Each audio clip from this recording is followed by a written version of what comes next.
So I'm here with my friend and colleague, Blake Carson, and we were just talking about AI versus interpersonal, clean languagey kind of stuff. What thoughts are you having, Blake?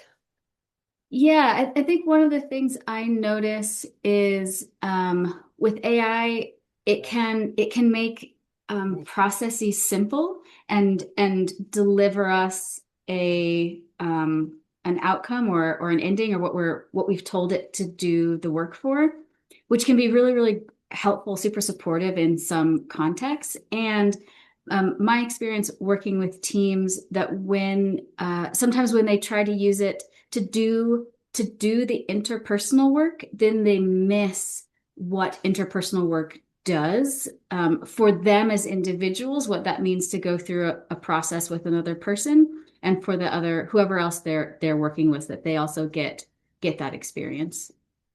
Yeah, I was just thinking then, you and I have done some supervision on one of your clients where they're using some cleanish questions with each other. And it's not just the insights they have about each other, it's when they start asking each other questions, that's the shift. Mhm. Not even when you do it, it's when they start to do it. Absolutely. Yeah, this client said after this was within 30 minutes of playing with these clarifying, curious questions, clean questions, we call them. He said, it really humanizes people to me. And he's like, not that you weren't human before, but it even more humanizes. Yeah. And I was thinking about because it was so for the viewer, the reason that this conversation came up is I was just telling Blake about how a client that we're doing that she does peer supervision with me on has used um their AI support, and they've asked it the questions that I've asked their team. So they've said, looking at the way I behave, looking at the meeting notes, looking at emails that I send, when I'm at my best, I'm like what? When I'm at my worst, I'm like what? And it can be really insightful. Mhm. And it's not that I'm suggesting that people don't do that or don't get those insights. It's just that it's a little bit like doing those. I think it might actually be called insights, where you go, oh, these people are yellow, these people are blue, Mhm. these people are a bit more red. Oh, in our team, we've got this mixture of colors. That's great. Like Belbin's team roles, that's great. And what we're looking for in systemic modeling is the confidence and competence to ask questions in the moment. Mhm. Whereas for me, some of those external things, um, they go, oh, hey, I think Blake's a bit red, I'm a bit yellow, therefore she's probably a bit more like this, therefore I'll understand her through that model. Whereas what we're looking for is I go, hey, Blake, right now, you're not making sense to me. Can I ask you a couple of questions? And you go, and Mhm. you enjoy that. You go, hey, Mhm. Caitlin is genuinely interested. Oh, yeah, no, Caitlin, for me, it's a bit like this. I'm like, oh, okay. So for me, it's a bit like that. It's the glue in the questions and answers that we're after. That's the joy. The Mhm. insights are almost, they're there to kind of keep you interested, but this is the thing we're trying to do. Yeah.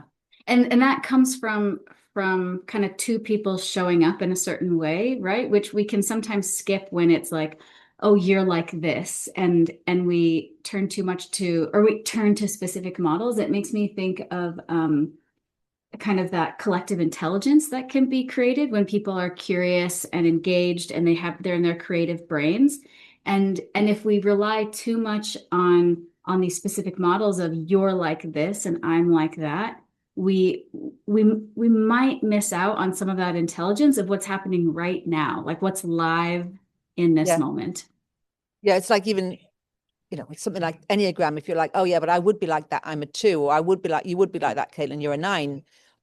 It that even though we might be sharing stuff in the moment, that isn't the same for me as being able to say to you, like when I said that, what happened for you?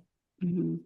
Like it's the liveness. Now, is that, am I just addicted to that because that's what I know how to do? That's what clean does. Or is it categorically something different? To, I'm to just me, like, it's actually making me think of our conversation we had a couple days ago about feedback and mhm, how this is my feedback about you. And in that way, this model has this feedback that you're read. And that's the model's feedback. And that can be really interesting information if we remember that that's the model's feedback and that there might be a whole host of other things. And to me, that is where the sort of it's not clean questions that are um the holy grail, and it's not Enneagram, it's not any of these specific models. It's that they and I'm curious what you think of this. It's that they all have something to offer, and that none of them are the end all be all of the only way to exist, to get your outcomes met, to connect with other people. yeah. Yeah. So I'm just, as you're saying that, it's, so I was thinking, well, so what is it? What is the Holy Grail? Mm, Is the, mm, and I can see it, and it might be that, like Gregory, well, there's the couple of things I'm thinking about. I'm thinking, is it Isadora Duncan who says, if I could say it, I wouldn't have to dance it? Or Gregory Bateson saying it's in the stories, it's in between the stories, or David Grove saying mhm, it's the intelligence, the intelligence, it's between the lines, it's not the line. mhm, mhm, Um, and for me, when it's happening, it's the it's like if I know that you've got some clean training, but it could also be, I've seen it with people who are Buddhist. I know that my uncle Michael has always had it. It's something which goes, and you came to me and you were like, Caitlin, I'm really angry with you. It's that feeling that this is both important, that you're unhappy, and I don't have to feel unsafe or diminished. mhm, And I don't have to diminish you. It's mhm, both important, you're unhappy, and that's okay. There's mhm, something about I'm going to respond in such a way that this is, I can't necessarily fix it, but I don't have to go into fight, flight, or freeze, mhm, even though this is important and difficult. Do you know, mhm. it's something like that. Can I ask you something? So you're talking about it's the space between. So when it's the space between and and somebody can be upset and it's not fight, flight, freeze, what's the relationship between those like for you? Which bits? The so you said it's the space between, and then you started talking about like Blake's upset and I don't have to go into fight, flight, freeze, that it's okay. Can you say more about those two things? It's the, I don't know if it's going to help our discussion because I keep coming up with the metaphors. So it's Hmm. like when I was explaining what I did to my friend Sue's, what was then maybe 11-year-old Amber. And she said, no, no, no. She said, I get it.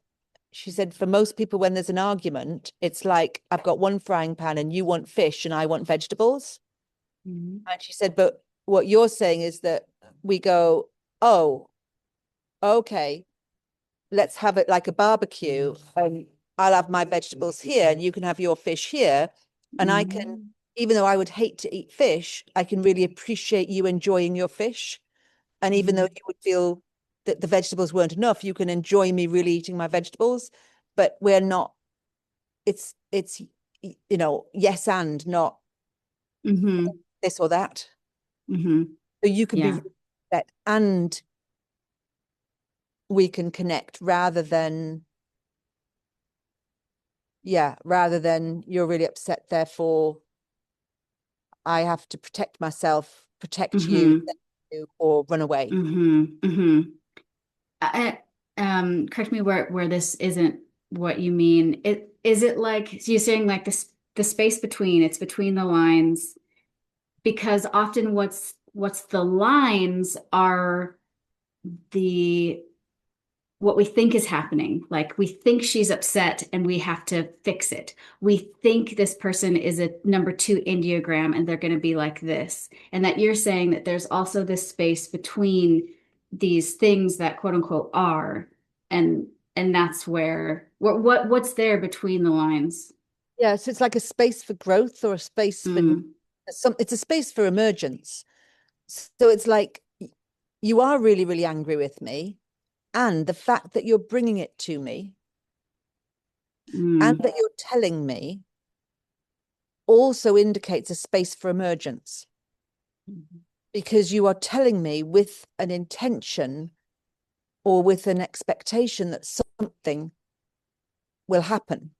And there's going to be something in the way that you say it when we've got more of a clean training, which is not, I'm coming to you and you better apologize. It's, I'm coming to you because I'm really angry, and I am going to assume that you're going to think that I matter. So it is that safety, belonging, and freedom pie charty thing. It's that there's enough safety, psychological safety, that you've come to me. There's enough belonging that even though you're really angry, you've come towards, not away from. And because you're not in attack, there's going to be enough freedom or space for something to emerge. And it's creating that stickiness, that cohesion, that just the right amount of safety and belonging and freedom between us that allows things to work. So even though right now you might not feel safe, or you might not feel belonging, or you might not feel free, and you're in a fixed state, like I'm angry with you, if that's what you're saying to me, but between us is enough of this elixir, we'll bring that fixed space, and then we'll re-analog something that's become digital. I'm in a public Yeah. space. It's making me think that maybe when any of us, and I think this can happen, as much as clean and the work that we do, it looks towards that emergence. It can also, we can also find ourselves in that space of belonging where we're like, oh, this is how we do things.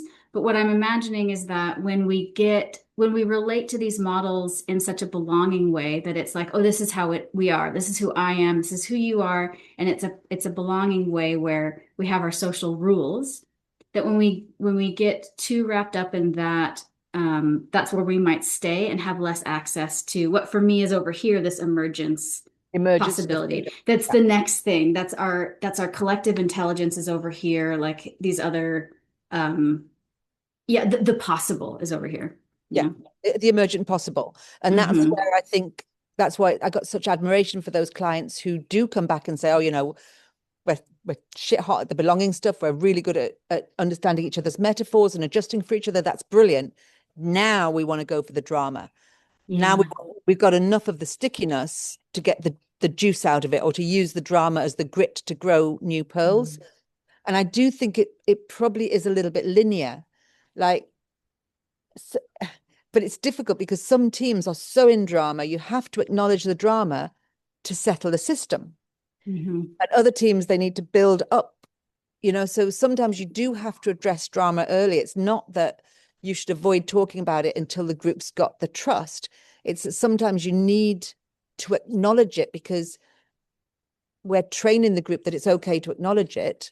And then it can settle enough for them to build the trust. If you don't talk about it, they can't build it. That's like a client that we've just been working together recently, where it's like, we need to tell them, we need to acknowledge the drama in the room. Otherwise it's an elephant. Yeah. You've said this phrase, and I've heard it other places, but that which we can't speak about becomes unspeakable. And I totally experience that in such a visceral way. And I can see it in teams as well.